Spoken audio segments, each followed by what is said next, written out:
안녕하세요. 토요미스테리 디바제시카입니다. 베네수엘라라는 나라 아시나요? 남미 쪽에 있는 나라인데요. 그곳의 북동쪽 카리브해 섬에 바베이도스라는 섬이 있어요.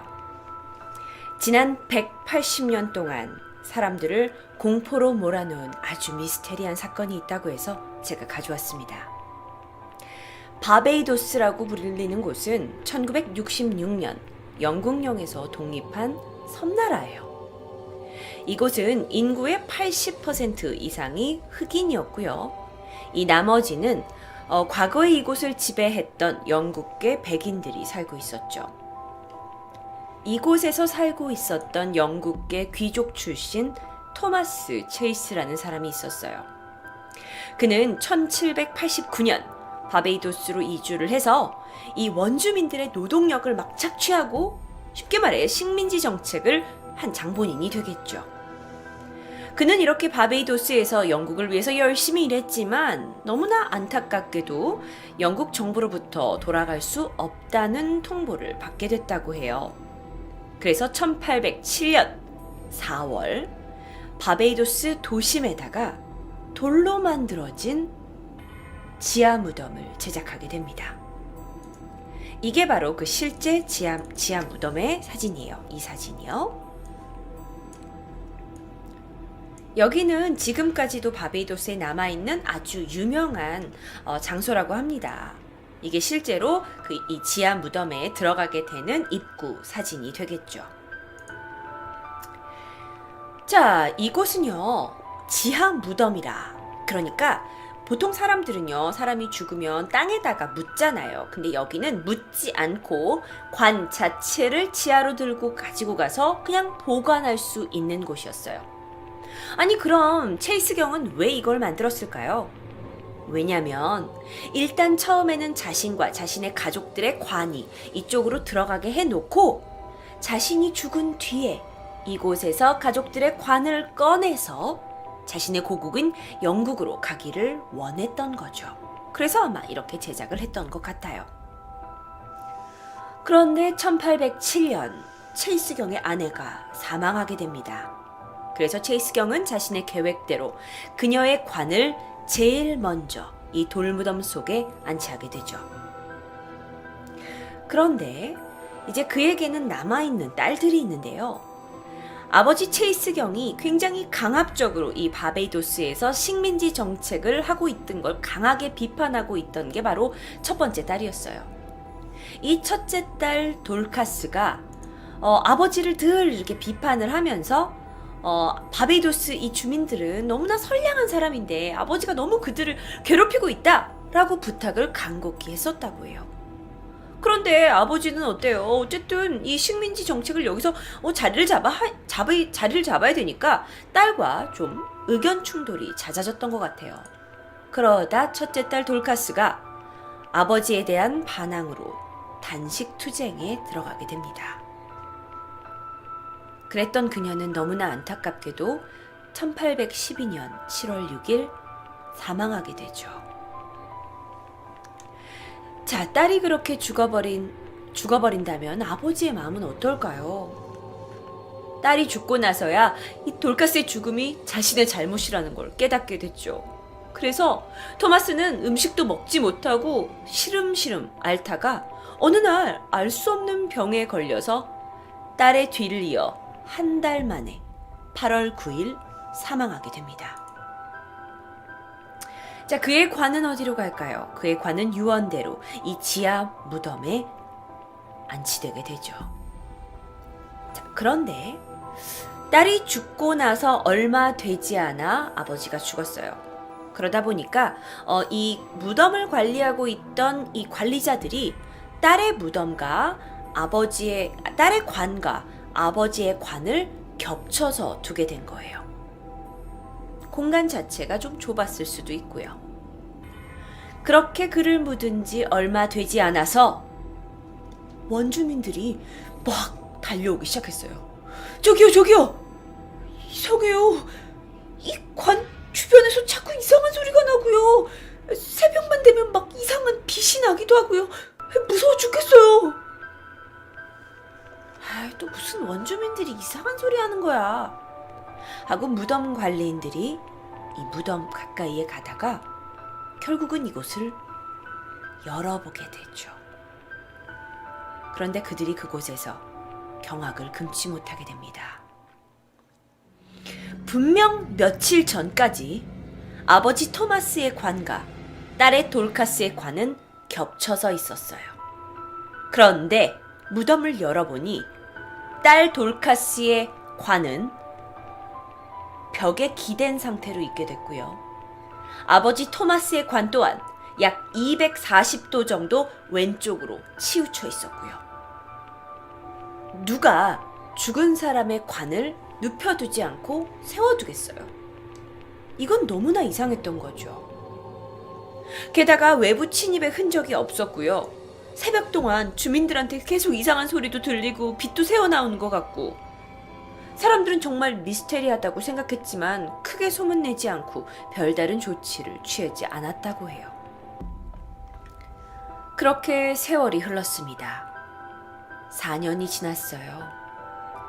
이 영국계 사람들 중에서 물놀이를 하다가 한 집안의 아이가 11살밖에 되지 않았는데 죽음을 맞이하게 되죠.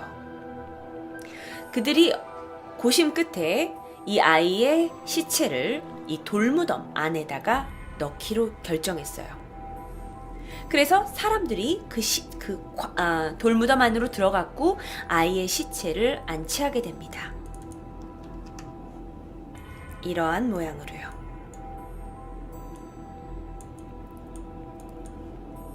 이 안에는 기존에 이제 우리가 다 제가 말씀드리지 못했지만 미리 들어갔던 시체도 있었고 또 아이들의 시체도 있었고요. 그래서 시체가 이렇게 겹쳐져서 있게 돼요. 이게 실제로 그 연구했던 연구 자료의 사진, 그러니까 그림으로 그려놓은 모형입니다.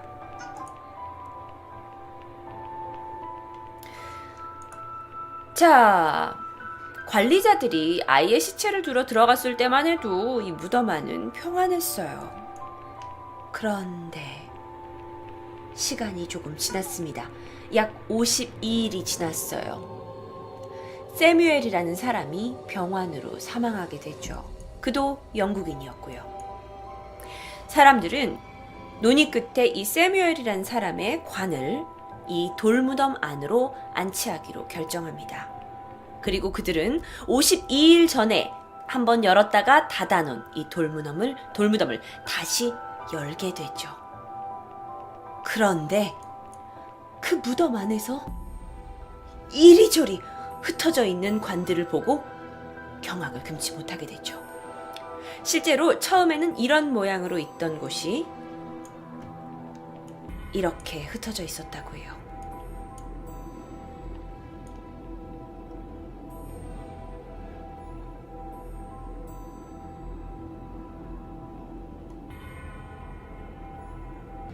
(1819년이) 되었습니다. 이곳은 여전히 그 주민 사람들에게 좀 꺼림직한 곳이에요. 하지만 뭘 할 수 있겠어요? 무덤 안에서 관끼리 뭐 이렇게 막 흐트러져 있는 걸 살아있는 사람이 뭘 할 수 있겠냐고요. 누가 이 무덤 안에 들어가서 계속 지키고 있을 거예요? 지키고 있을 이유는 뭐가 있어요? 어쨌든 사람들은 너무나 꺼림직했지만 아무런 조치를 취하지 않았죠. 그렇게 돌무덤은 계속 존재했습니다. 이렇게 다시 정리가 되게 됐고요. 그러던 중 영국에서 새로운 주지사가 오게 돼요. 그의 이름은 코튼이었어요. 그 당시 또 다른 사람이 사망을 하게 됐는데 이 코튼 주지사는 상황에 대해서 잘 모르고 있잖아요. 그래서 명령을 했죠. 이번에 죽은 그분을 이 돌무덤 안에 안치를 하자고요. 그런데 사람들이 다들 그곳에 들어가는 걸 막 꺼려하는 거예요. 두려워하고요. 아니 무슨 일이길래 뭐 여기 그렇게 안 들어가려고요. 이게 뭐 별곳이야? 바로 여기 있는 사진의 주인공이 새로 왔던 주지사 코튼이었다고 해요. 그래서 코튼이 내가 직접 들어가 보겠습니다 하고 자신이 직접 그 이번에 새로 죽은 사람의 관을 들고 무덤에 들어가 보기로 하죠. 그런데 무덤 안에서 그는 1807년 안치됐던 토마스 체이스 경의 아내의 관이 열려져 있었고요. 그녀의 해골이 마치 그녀를 노려보는 것 같은 무시무시한 광경을 목격하게 됩니다. 그리고 그는 무서움에 황급히 이 무덤을 빠져나오게 되죠. 하지만 여기 누군가, 아니 뭔가 그 초자연적인 힘에 의해서 여기가 이렇게 됐다고 단정하기는 어려웠어요. 그는 여전히 바베이도스의 새로운 사람이었고 이런 거에 초자연적인 현상에 대해서 쉽게 믿는 사람은 아니었으니까요. 그래서 그는 이건 분명히 사람이 한 짓일 거예요. 내가 그걸 밝혀낼 거라고요. 그래서 누군가가 여기 침입했다는 증거를 찾아내기 위해서 그는 돌무덤의 바닥에 석회가루를 뿌려뒀어요. 석회가루를요. 그리고 돌무덤의 입구를 시멘트 같은 것으로 단단하게 막았죠. 자, 이건 무슨 얘기냐면 돌무덤의 입구를 막게 되면 그 어떤 누구도 여기를 파괴하지 않고는 들어갈 수가 없게 돼요. 그리고 만약에 누가 들어갔다라면 이 바닥에 있는 석회가루에 발자국이 남게 되겠죠. 이렇게 하면 누가 움직였는지 알 수 있을 거예요 하고 그는 그곳을 봉쇄합니다. 시간이 흘러 1년이 지났어요. 1년 뒤 주지사는 사람들을 시켜 그 돌무덤을 열어보게 했죠. 입구는 아무런 변화가 없었어요. 그 누구도 이 미스테리한 장소에 손대고 싶어 하지 않았으니까요. 게다가 이런 특수 장치를 해놔서 쉽게 사람이 열 수도 없었고요. 돌무덤 입구를 열었습니다. 바닥에 있는 석회가루 그대로였어요. 1년 전에 뿌려진 상태로 아무런 발자국 없이 그대로 보존되어 있었죠. 그러나 안치되어 있던 관들은 난잡하게 흐트러져 있었습니다. 결국 그도 두려움을 피할 수가 없었어요. 그는 결국 1820년 여기 있는 관! 다 이거 영국으로 보냅시다! 이거 우리가 가지고 있으면 안 될 것 같아! 하고 모든 관들을 영국으로 이장시킵니다. 관은 왜 움직인 걸까요? 정말 처음에 만들었던 토마스 체이스 경의 말처럼 정말 그들은 이곳에 있지 않고 영국으로 돌아가고 싶었던 걸까요? 이건 정말 바베이도스의 아주 미스테리한 사건으로 남아있어요. 일각에서는 초자연적인 힘에 의한 현상이라고 주장합니다. 그들의 주장에 따르면 관이 납으로 만들어져서 시체가 빨리 썩는 것을 방해한다고 해요. 그래서 시체에 여전히 영혼의 기운이 남아있어서 그들이 관 속에서 나오려고 또는 이 돌무덤을 벗어나려고 노력했다는 거죠. 근데 이건 너무 미신에 근거한 주장이지 그렇게 과학적이라고 볼 수는 없습니다. 또 다른 주장이 있어요. 이 바베이도스라는 곳은요, 그곳에 살고 있는 그 80%의 흑인 주민들은 대다수가 부두교에 의한 부두교를 믿고 있는 사람들이에요. 부두교는 약간 그 미신적인 종교라고 할 수가 있는데요. 그래서 이 부두교로 주술을 걸어서 이 돌무덤에 들어가는 모든 관들에 저주가 내려졌다는 이야기도 있고요. 또 다른 그럴싸한 주장은 1807년부터 1820년까지, 즉 돌무덤이 만들어졌을 시기부터 돌무덤에 있는 모든 시신이 이장되는 그날까지 바베이도 섬에는 꽤 많은 지진이 발생했었다고 해요. 그래서 지층이 흔들리다 보니까 관이 움직일 수 있는 거 아니에요? 겹쳐놨으니까 떨어질 수도 있고요. 라는 주장이 있었어요. 그런데 사실 관을 흔들 만한 그런 강력한 지진은 기록되지 않았거든요. 또 다른 설이 있습니다. 혹시 홍수가 있어서 지하에 있으니까 물이 가득 찬 거 아닐까요? 물이 가득 차게 되니까 관들이 둥둥둥둥 떠다니다가 이리저리 이동하게 된 거죠. 아, 그거 말 되네! 만약 그랬다면 말이죠. 토마스경 아내의 관은 나무로 돼 있었어요. 나무로 돼 있는 관이 물에 의해 영향을 받았다? 그러면 뒤틀리거나 또는 뭐 여러 가지 형태가 변하거나 분명 영향이 있겠죠. 그런데 그녀의 관은 아무런 물에 의한 영향을 받은 흔적이 없었던 거예요. 이런 여러 주장만 남기고 이 사건은 여전히 바베이도스의 미스테리한 전설로 남아 있습니다.